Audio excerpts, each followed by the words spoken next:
What should you be looking for when you're looking for a piece of raw land wanting to build a home on it?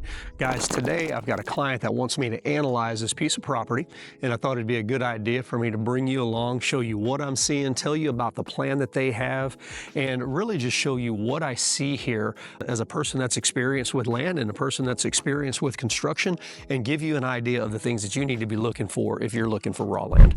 All right, so we are right here on the road, front property corner, and it's always a good idea to look at what the neighbors look like. So right over here, we've got a neighbor. It looks like a big warehouse, but it's not, or a barn. This is actually an event venue, which are really, really popular out here in the hill country. There's a lot of weddings out in this area. And so this is an event venue, got some views out the back. I'm familiar with this one. This property is actually only about 5 miles from my house. I'm familiar with this event venue. I've been to events there, but that's one of the neighbors. Now, as we're walking down, I'll talk about a few of the other things I'm seeing here on the road. First of all, the road is chip sealed. That means it's asphalt, kinda. Chip seal and asphalt's a little bit different. Chip seal's not as thick and not quite as durable, but it's a lot cheaper. This is a public maintained road, so the county maintains this, and the homeowners, you're going to pay in Texas, in this part of the county, you pay a special road tax. It's not much, but that takes care of the maintenance of these common roads here. So that part's already taken care of. And as I'm walking down, I'm looking, all right, fence is in decent shape here, but I already have noticed there is not a full fence on this side of the property. So if they want horses, they're gonna have to put in fence line, roughly in the neighborhood of about $7 a foot, depending on what type of fence. That can go up, that can go down, depending on, what type of fence they want, unless he wants to drive in T-posts and sink corner posts and that stuff on his own, which he's more than welcome to do. A lot of people enjoy doing that. I've just done too much of it in my lifetime to want to do any more of it. So you can see as we're walking along here, there's a lot of cedar trees. And again, that's indicative of this area. The cedar trees are actually mountain juniper or ash juniper. That's the ones that are green right now. And I'm shooting this video in February. So the live oaks here, that's the ones that have about half of their leaves. The live oaks have just started dropping their leaves. Those trees here in Texas are, we call them semi-deciduous because they kind of keep their leaves, drop them all at once just as they put on their next leaves. So they're only without all of their leaves for about, I don't know, 3 weeks to a month out of the year. They're kind of an evergreen tree also. They're just an oak tree. This is the entrance to the property right here. See, I'm parked in the driveway. Now, they did a chip seal driveway leading in, but it only goes to the gate. And, they've done a pretty good job here. And you can see that they've got this little recessed area that goes into the gate. The reason people do that, and that's nice in this case, because you can see my Jeep's only about halfway in it, but there's about 16 feet behind me. So somebody that has a full-size truck and that pulls like a horse trailer or something like that, they can pull all the way in, get off of the road, and their trailer's not blocking the road. So that's the reason these are recessed in like that most of the time. And I'm not going to go all the way down to the bottom. I'll tell you here, this road drops off, so we're kind of at a high point on the hill. Down at the bottom is a little wet weather creek. It could be a good thing, could be a bad thing.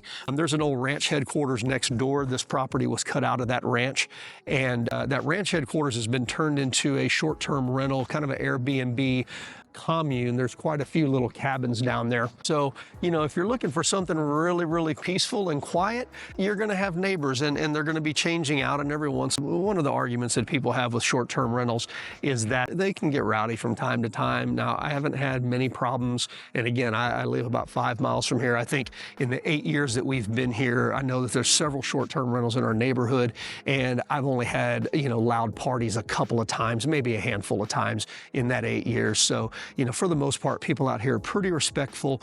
It does get out of hand, so that's definitely something to note, that one of your neighbors here is a short-term rental and the other one is an event venue. So maybe not the most peaceful setting in the world. Doesn't necessarily have to be a terrible thing also.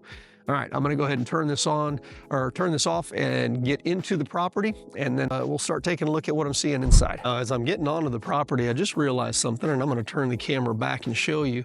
Okay, there are no power lines here, and I do not see power lines that way for probably, that's probably about 300 yards or so, 400 yards. And then if I look this way, There's power lines down that way about 200 yards. So getting power to this property is gonna have a little bit of a cost to it. More than likely about 5 sections of pole and wire that the utility company is gonna have to bring in. So, you know, in estimation, I'm gonna say about maybe about $3,000 or $4,000 per section. So, you know, electricity here may be costing you anywhere between $10,000 and $20,000. So that is a consideration if there's not any electric on the back. So we'll keep an eye out for that as we go. Now you can see we've already got a gate put in. And guys, the reason when people subdivide land, and if you're thinking about subdividing land, this is always a good thing. But the reason they put this fencing in and this chip seal and this gate, they probably did all of these entrances. I don't know, it may have cost them $1,000 to do this, maybe $1,500. But it's kind of like when you're selling your house. If you've got nice curb appeal, if it makes people feel good when they get up to the gate, that goes a long way. And you can see they've got a road that's cut in here, and there's some clearing that's been done. So they've done lipstick on it to make it look better and to make it feel a little better. So if you're thinking about doing a development where you're cutting, you know, maybe 100 acres into 50-acre pieces, or 250-acre pieces, or 20-acre or whatever, you know, spend a little bit of extra money, make it feel good to somebody when they're coming in. And most buyers, they're like, oh, I don't have to put in a gate, I don't have to put in a driveway, it's already in. You know, they don't realize that that's a $1,500 job and it's not all that expensive, but to them it means a lot that whoever did it has taken a little bit of care and has put that in already. So, all right, let's start walking off down the roadway. Now we know right away, okay, we go from, I'll just call it pea gravel, to a ranch road. This to me is a ranch road. It's not crowned. There's no road base on it. It is flat. It's actually, you know, kind of washing out right here. So this road is going to have road base brought in and crown the road, and probably some culverts. You know, with this little wash right here, you're going to need at least a 6-inch culvert because the water's coming down out of here. And so when you're putting in this road, I mean, depending on how far you go back, if say you go back 1,000 feet, you're more than likely looking at $6,000, $7,000, $8,000 to bring in road base and pack it down and get you a road that's not gonna rut up and be completely muddy during wet weather and stuff like that. So this is just something that people have driven on this enough that it's killed the grass in the middle. You can see the grass on the outside where people don't drive, but it's killed the grass in the middle enough that it looks like a road. It's just not really no work has been done to it. Now, as we get back in here, you can tell one of the big things in Texas, and I'll tell you about this, and it always helps to know your local fauna, flora, sorry, fauna's animals. It's always funny when I say that. So cedar trees, you know, a little bit good and bad, right? They provide great screening, great animal habitat and stuff like that, but at the same time, they tend to absorb water and use water at a faster rate than the other plants. And their roots don't go all that deep. But the worst thing about them is under a cedar tree, well, I'll find a bigger one here in a little bit. Under a cedar tree, there's no sunlight, so all the native grasses and stuff are killed off. Basically, they're starved out because they don't get sunlight, and the cedar tree has shallower roots, so it absorbs the water that's in the top part of the soil. So what I'm a big fan of, and Bamberger Ranch Preserve has proven this over and over, is around your oak trees, at least in the drip edge, get rid of cedar trees, and your oak trees are a lot more desirable tree just from a beauty perspective, basically. But also they're better for the landscape because you can see under these oak trees, if you keep them cleared up, grasses and other shrubs will grow under them, and it's a better ecosystem, and it holds the topsoil in. When you lose your grasses like under cedar trees, you're going to lose your topsoil, and that's one of the reasons that the hill country just looks, well, I don't see it here, but I'll show you in a little bit. It's the reason you see so many rocks, because a lot of the topsoil has been washed off, because as fires have been mitigated, you know, because as man came in, right, we didn't want fires burning down our houses, so we put fires out, we stopped fires from happening. And so as that's happened, the cedar trees have flourished and have come in these giant, dense areas. I mean, I don't know what this property looks like in the back, but hell, this could be 10 acres of solid cedar. And what that does is it gets rid of all of that vegetation that holds your topsoil in place, and the topsoil all erodes away and you're left with rocks. So case in point right here, it looks like somebody has hauled in gravel, but it's not. This is just the limestone rock that's under the topsoil here on top of the property. Now you can see again, here's an oak tree, and we've got these awesome little blue stems. This is a native Texas grass. Well, it's native to Oklahoma and Kansas, I believe, too. And so you've got these awesome grasses, and the cool thing is that this grass is about 4 foot tall. Well, it has roots that can go up to 8 feet down in the ground, and so it breaks up the ground, it separates the rocks down in there, and it allows water to go down and recharge our aquifers. In this part of Texas, we rely on in-ground aquifers, and if water's running off because there's no topsoil and it just hauls butt off of the property, then it's not soaking into the aquifer. When you see big grasses like this is what is really, really beneficial for our soils and our aquifers. And again, as we get back in here a little bit, I'll show you. Actually, I'll pop in right in here. So we're going from grass to grass, grass, grass, and if you look back in these cedar trees, there's no grass under there. The only thing in there is leaves from the oak trees and these little leaves from the cedar trees that have fallen off and died. There's no grass. So when we get massive rains, this stuff washes out, especially if the slope is any higher than this one. This is a fairly level slope, but as the slopes get higher, you're gonna lose all of that topsoil. It's gone, and then you're not gonna be able to replenish that. So, you know, getting rid of these cedar trees like they've done is really, really beneficial for the overall health of the ecosystem.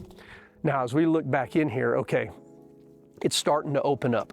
The cedar trees kind of end right here, and then you look back in here and look at all those oak trees, and we're gonna walk through it, but there's so many oak trees in there, and if you look right here, you can see a couple of the taller oak trees, but what you can't see back in these cedars is that they're smaller oaks. Okay, and those smaller oaks are kind of hidden, they're choked out. They might even die. On my property, I've got ones that have died because the cedar trees have choked them out because, again, they're taking all the nutrients and all the water. But when you open up and get rid of the cedar trees, okay, now all of a sudden, this is what the Texas Hill Country used to look like. You see all these massive grasses. We've got some native yuccas here that those things will put out flowers. Hummingbirds love them, butterflies love them, deer also love to eat them. Deer will eat pretty much anything except for grass. And so you can see this is really where this grass and these oak trees are. This is a healthy ecosystem. This is exactly what you want to see. And so back to my client, when I'm getting into this part, I'm going, okay, I could see coming in here and having a house in this area.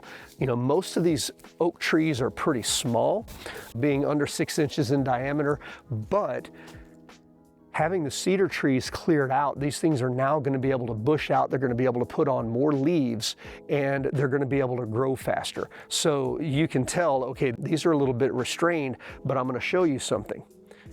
Under these, we have a lot of cedar stumps.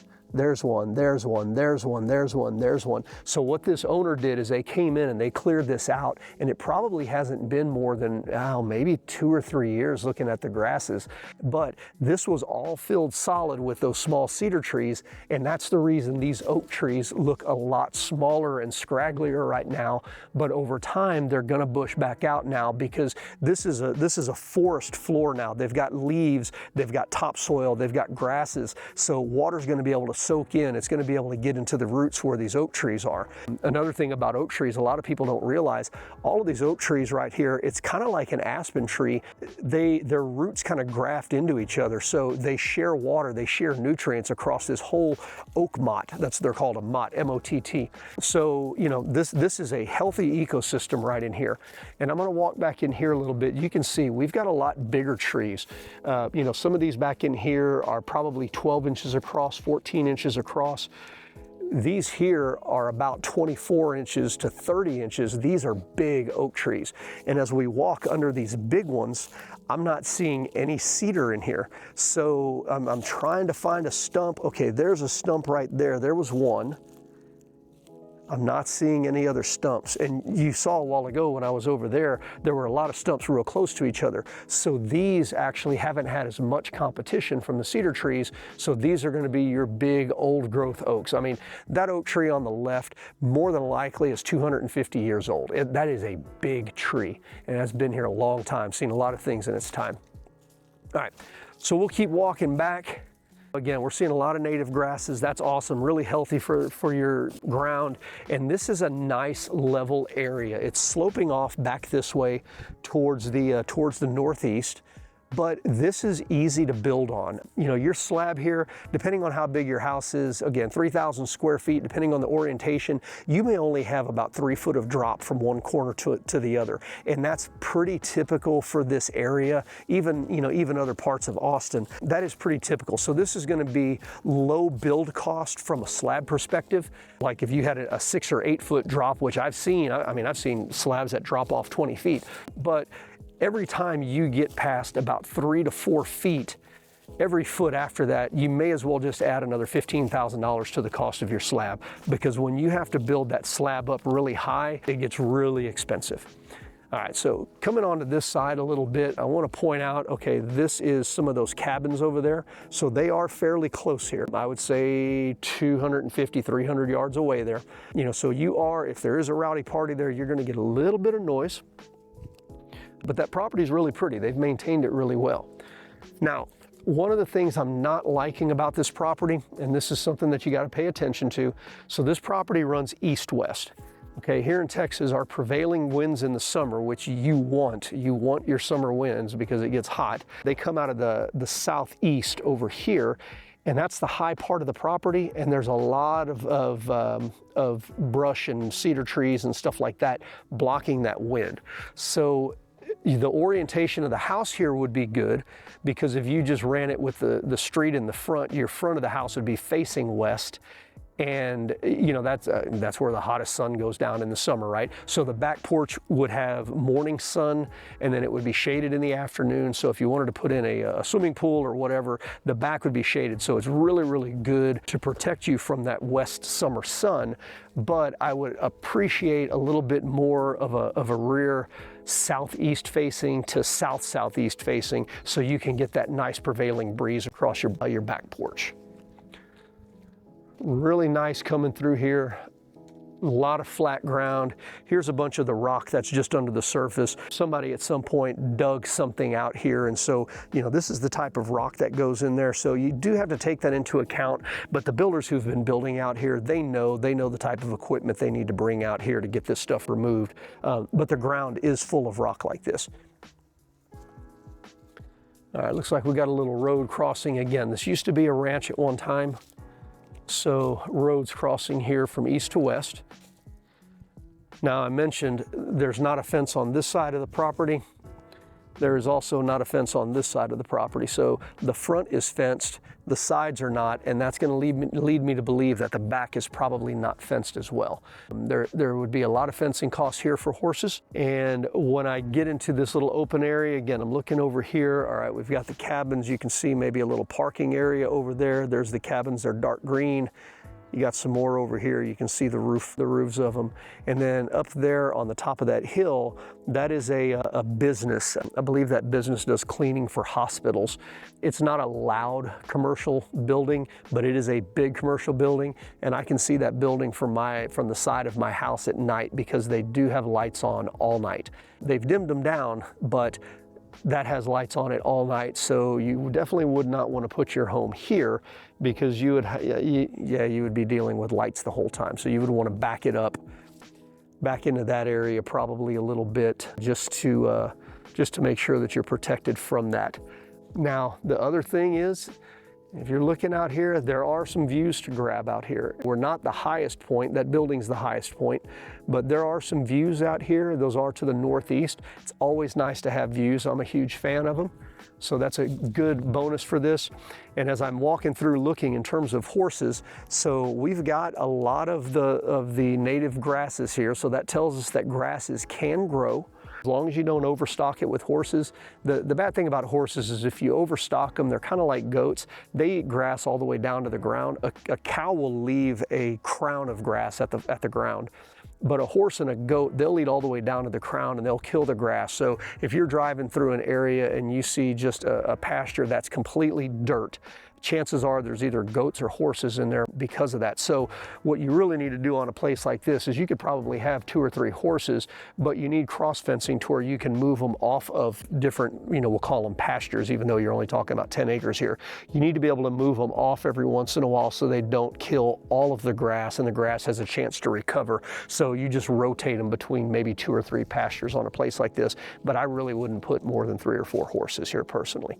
Now, the other thing is as if you come in and you get rid of some more of these cedar trees, you're going to end up with more and more grass. Like I said, grass isn't growing under the cedar trees. So, I mean, you can see again here, all the grass that's growing out in this oak motte. But yeah, if you wanted to maximize what you had for your horses, okay, that would be a thing that you want to do is get rid of some more of those cedars. Now, I'm trying to think about a layout here. Again, your house more than likely would be up over there. You've got some nice big trees here. If you had to get rid of some of those smaller oak trees in the middle, you can do that. And then I think your barn would probably be right in here. And you wanted a guest house. Your guest house, more than likely, you could make it a part of the barn. It would save you money on building it using part of that floor. I mean, you could do like a barn-dominium construction style here. Even so, what you could do is you could put your guest house up on the 2nd floor if you didn't have need for somebody to have access who, maybe was in a wheelchair or a little bit older. But you could put it on the 2nd floor of the barn here and you'd probably catch some nice views over the top of the oak trees. So I think that would be the overall layout that I would do here. Now, this property is only about 300 feet wide and it's really deep, so you're not going to end up putting the barn in a place that you can't see it from the back of the house. So hiding it behind some trees over here, that would make it feel a lot more private, and it would kind of camouflage the side of the barn, so you could see it, but it wouldn't really stand out like a sore thumb. All right, moving this way, and I just thought about something. Here is a concern.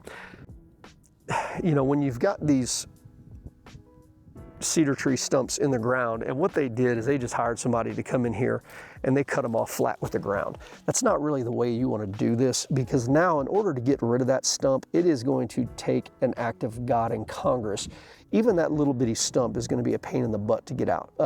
The good thing about cedars, or mountain junipers more appropriately called, really in about 4 or 5 years, those roots rot enough where if you got a decent sized skid steer or a small dozer, you could knock them out. But the problem is with this dirt being as uneven as it is, when you're going in to knock it out, you're going to end up moving a lot of that topsoil around, and you would have to get seed back in there real quickly to stabilize that topsoil. So if you go in and you're going to take out some of these cedars, or if you're looking, some of you guys from out of state, if you're going to come in and whatever your trash tree is, and I'll call a cedar a trash tree, people will argue with me, but I'll call it a trash tree all day long. When you get rid of those, really what you want to do is you want to be able to pull those stumps out from the very beginning. It makes things a lot easier later, and I found that out the hard way because I didn't know when I built my house, and they've got these machines called hydromulchers, and they've got these giant tumbling teeth on the front of them, and it just grinds it all up, right? Well, the only problem with that is it leaves the stumps in, and when the guys came to start building the foundation for our house, all the stumps had to come out, and some of those cedar trees were 14, 16 inches across, so you can imagine how big that stump is. So they had to bring in special backhoes, like big backhoes, to be able to dig down around to get those stumps out, and it actually cost me more money because of that to have my slab put in than if I just had somebody rip the trees out from the beginning, because when that tree's standing up, you can bring in a good sized dozer and just push it over, that's fine. But once that tree's gone, you don't have any leverage, so now you physically have to dig that sucker out. It's not the best case scenario. Okay, rolling over here. Wow, that is a big oak tree back over there. We're gonna go look at that sucker. A lot of times here you'll see in Texas rock walls in this part of Texas, and this is kind of part of the history, and it's really cool. And again, having these local resources like me that can tell you what this stuff is really interesting. But you see all these rocks lined up, and they actually go back across that road over there and down over here. So what this was is at some point somebody farmed this land, and whether it was for hay or crops or something, somebody farmed this land. And what they did back then is, as they were plowing, and boy, you can imagine the first year in ground like this with all the rocks, oh my gosh, you were working nonstop moving rocks. But as they plowed and they turned up rocks, well, they loaded up all the rocks and they put them into these rows. And a lot of people, this may have been like this at one time, but it's fallen down at this point. They'll stack rock walls up just like you see in Ireland and stuff like that. And I've seen rock walls around here 4 foot tall, and just beautiful rock walls that were made back in the early 1900s is the best approximation anybody's ever given me. But just really, really, really cool old feature here on this land. So I don't think that this part of the land was farmed, just because these oak trees, some of these oak trees are probably 50 years old. And well, I guess they could have been, could have come up since then, but well, something tells me we're going to find bigger pasture here in a little bit that's not going to have any trees on it. So we'll just keep walking back here as we go. It looks like we may open up into some views back here, but I want to draw a contrast real quick. You see this little small mott of oak trees. Now, again, these trees were stifled. I guarantee you that there's cedar stumps under them. They're a little bit skinny and spindly and not very tall. And also, one of the things I can tell you about this is when you see short cedar trees like this, that means there's a lot of rock in the ground. Their roots can't get down to water as easily, and so it stunts them. But that little mott compared to that mott of oak trees, the one that I just showed you is about 15 foot tall. That one there's about 30 foot tall. That oak tree's been there a long time. The cedars have been cleared around it a long time ago, and there might be a little bit of a break in the rock there because those suckers have found water. Those are big oak trees. That's beautiful. To me as a Texan, that's kind of like, that's the quintessential Texas tree right there. I've got a friend that likes to talk about them, how in Texas we've got trees that are all mangled up and not straight and tall like in other parts of the country, but that's the quintessential Texas tree right there. Me personally, I would clear that up and put a little barbecue area under there, maybe a little flagstone patio. Great shade in the summer. They've done studies on it. Oak trees, they're about 15 to 18 degrees cooler under an oak tree than like under a covered patio in the summer, just because the leaves, they transpire, they drip a little bit of water down, so it stays really nice and cool under oak trees. Great place to be. All right, as we keep coming back here to the back, I'm starting to see, again, there's a big field out in front of us. So that's what I was saying about those rocks. They were probably pulled out of that area and stacked up here on this side. You can see over here, we've got some remnants of the Airbnb next door. It looks like they're probably gonna put in some porch swings or something like that back here. Again, you're gonna have to continually deal with some of that noise, and it's not going to be really private. But again, we're only about 25 minutes to downtown Austin here. We're getting pretty dense. Our population here is getting pretty dense. So, if you want more privacy, you're probably going to have to go further west. All the other considerations, there is not public water at this site. You will have to dig a well or do rainwater catchment. Personally, my house is 100% rainwater. I don't have a well. I also don't have a yard because I don't have enough catchment to water a yard, but the water's amazing. We have not run out of water in 8 years, besides one summer when I left the water running in my garden too long. So don't do that, but rainwater is great water. Our well water out here is very hard. You would definitely need a water softener, and really the cost of putting in a well, $25,000 to $30,000, is going to be about equal to putting in a 25,000 gallon rainwater tank, and that's what they recommend for a family of 4. So $25,000 to $30,000 is going to get you water one way or another, but that rainwater is a lot easier on your clothes, a lot easier on your skin, a lot easier on your pumps and everything else. So me personally, I love rainwater. You just don't get to you don't get to have as much water for watering things in the yard if that's what you want. Really, really nice views here looking to the south. Oh, and okay, I just found the other part of the land. Keep talking about all these rocks that are piled up in there. You got another look at them there. So those rocks had to come from somewhere. Here's the field. Yeah, this was definitely some type of farming. More than likely it was hay farming, but you can see right here, there's this big terrace in front of me, and then down a little farther, there's another terrace and another. So these things were put in to direct water and hold water up in the field, and they actually, they're swales, if you know what a swale is, and you can kind of see them as you go up. So these terraces go up and up and up there. But these are swales. They're meant to hold water and get water into the ground and prevent the water from just washing off and eroding the topsoil. So yeah, as soon as I saw that rock pile, I knew exactly what I was looking for, just didn't know where it was.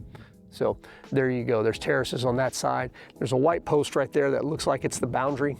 And so from that white post, you probably go down, and I'm sure on that back property line, you can see there's an old house down there too. But on that back property line, there's probably the corner that we're looking for.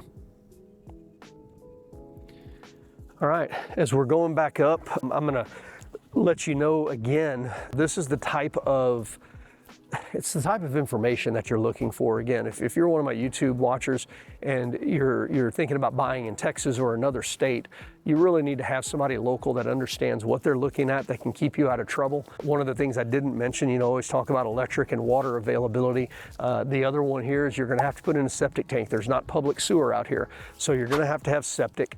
The thing about septic is you have to make sure a couple of things. You have to make sure that the local entities will allow you to put a septic tank in. I know this one will, again, because I know the area. But the other thing is not all ground is created equal. So during the escrow period on this, if you put this under contract, I would have a septic company come out, they dig test holes and they fill it with water, and they see if the water absorbs into the ground. Now, chances are it will. Again, there's a lot of septic systems out here, but there could be a giant clay base under here that doesn't allow it to settle in. So that's called a percolation test or a perk test.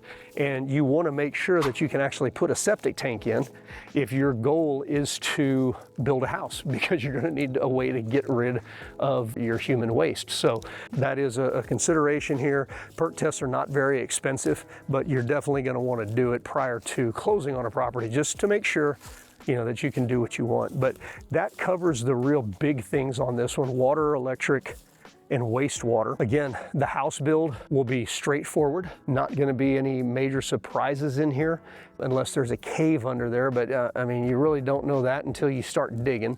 But yeah, everything here appears to be straightforward. You've got great oak tree cover up here. Like, this would be a great backyard area with all these oak trees. House sitting back up over there. Barn sitting back over here. Again, I would do the guest house there. I would probably put the septic tank somewhere in between. It would be running downhill from the house to here, down this hill, and then in the barn you can put they call them grinder pumps, that the septic that's formed down there, it's ground up in a pump and then pumped up to the septic tank. And so septic tank right in this area would probably make a lot of sense from that perspective. One thing is, if you do want to do rainwater collection, they highly recommend a metal roof. And if I were putting on a metal roof, I would not do an exposed fastener roof. That's the ones where you can see the screws coming out of the roof. You can find M panel, R panel, corrugated metal, all of that stuff. Those are exposed fastener roofs. Would not do that. There's just a lot more maintenance. I would do a concealed fastener, which another name for it is a standing seam roof. And what you have to understand, and I think, no, those are R panel and M panel. Those are not standing seam. What you've got to understand about that, though, is that's going to at least double the cost of your roof, going from corrugated or going from shingles to a metal roof. Now, there's a lot of other benefits with a metal roof also. It's going to reflect heat a lot better, which is important here in Texas. It's going to help with your electricity bills a little bit. It reflects that stuff out. But again, it is more expensive. So that is a difference. Again, I said a while ago that if you're looking at bringing in water, you're going to have rainwater or you're going to have a well, and they're about the same cost. Well, That's for the gutters and the containment tank and the filters and the pumps and that stuff. But you are going to have the added cost of that roof that you're going to have to deal with. Now, that roof is also going to last at least twice as long. And personally, I like the way they look better. I don't like to spend money just because of the way something looks, but I really love the look of a metal roof. And then you're also going to have that nice noise on a metal roof when it rains and you get a big giant Texas thunderstorm out here. There's nothing quite like that. But again, those are the kind of things that you're going to have to make decisions on as you are going through your design phases and deciding, hey, I want to build this type of house. I want rainwater collection. Okay, well, just understand that's going to add, depending on the size of the house, that's going to add another $25,000, $30,000, $35,000 to the cost of that roof. So you just got to be aware of that up front. And the other thing, as I'm walking out, I'm noticing not all of these stumps, these cedar stumps, I've been talking about them. So this one's cut flat, not all of them are. And this thing is right in that road. So definitely before you buy a property and start driving on it, if it's had brush cleared, make sure that you don't have a sharp stump sticking out of the ground, because that will wreak havoc on your tires, and it's not any fun to have a flat out in the middle of nowhere.